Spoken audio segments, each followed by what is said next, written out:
મહેસાણાની હોસ્પિટલની એક નર્સ સાથે શારીરિક અડપલા થવાની ઘટના સામે આવી છે। આ ઘટના છે મહેસાણાની લાયન્સ હોસ્પિટલની, જ્યાં ભગવાનનું બીજું રૂપ ગણાતો ખુદ ડોક્ટરે જ સ્ટાફની નર્સને નિશાન બનાવી। ડોક્ટર મૂઢ સુનિલભાઈ પેથોલોજીસ્ટ તરીકે લાયન્સ હોસ્પિટલમાં ફરજ બજાવે છે, જેણે પોતાના અંડરમાં જ કામ કરતી નર્સને પ્રેમજાળમાં ફસાવી ત્યારબાદ નોકરીમાંથી કાઢી મૂકવાની ધમકી આપી વારંવાર હોસ્પિટલમાં જ શારીરિક અડપલા કર્યા, જેથી દબાણવશ થઈને એકવાર તો નર્સે ઝેરી દવા પીને જીવન ટૂંકાવવાનો પણ પ્રયાસ કર્યો હતો, પરંતુ કોઈ હલ ન આવતા આખરે નર્સ પોલીસ સ્ટેશન પહોંચી હતી, જ્યાં આ લંપટ ડોક્ટર સામે જાતીય સતામણીની ફરિયાદ નોંધાવી। તો ફરિયાદ નોંધાતાની સાથે જ ડોક્ટર હોસ્પિટલ છોડી ફરાર થઈ ગયો છે।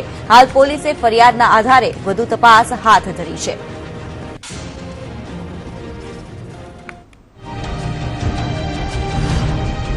બોર્ડના નીચે અંડરમાં કામ કરતી હતી। એમણે મને શારીરિક અને માનસિક ત્રાસના કારણે બહુ હેરાન કરી, તો બહુ એના ત્રાસથી હું અહીંયા આ કામ પોઈઝનિંગ પી ગઈ અને મેં પોલીસ ફરિયાદ કરી। એના માટે મને ન્યાય આપો।